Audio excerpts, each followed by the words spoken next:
Now, here I'm going to start with a new topic, and I'm going to spend just a little bit of time discussing the other end of the transmission line.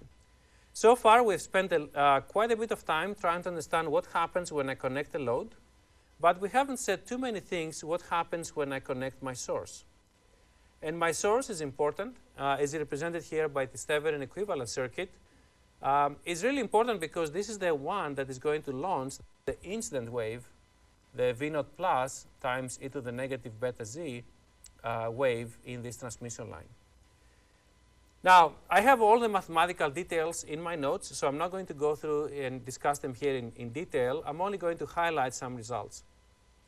So the first thing I'd like to highlight is that once you have both terminations known, both the source as well as the load, you can essentially find all unknowns, including the V0 plus that we had considered known before, but we really didn't find it.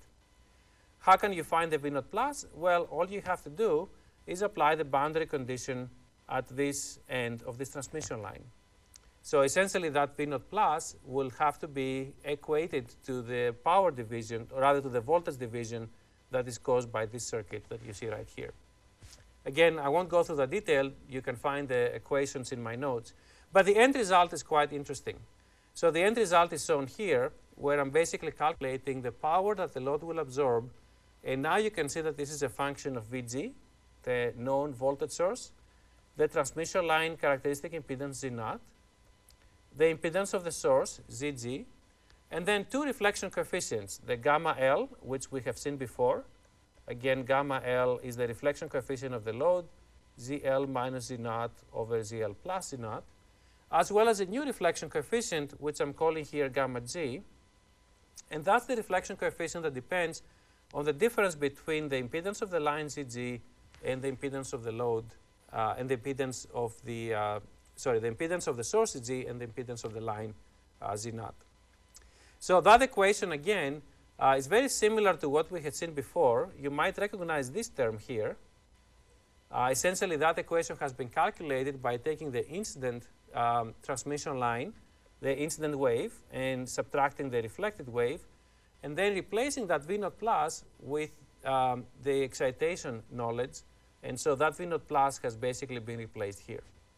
So this is one way that you can calculate the power of the load, essentially by taking the incident power and subtracting the reflected power.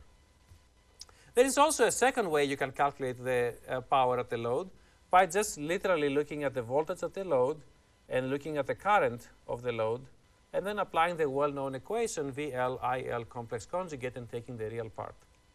So when you do that, you will find this second equation here, where this second equation again is a different expression, but it's basically it's actually supposed to give you exactly the same result with the expression here.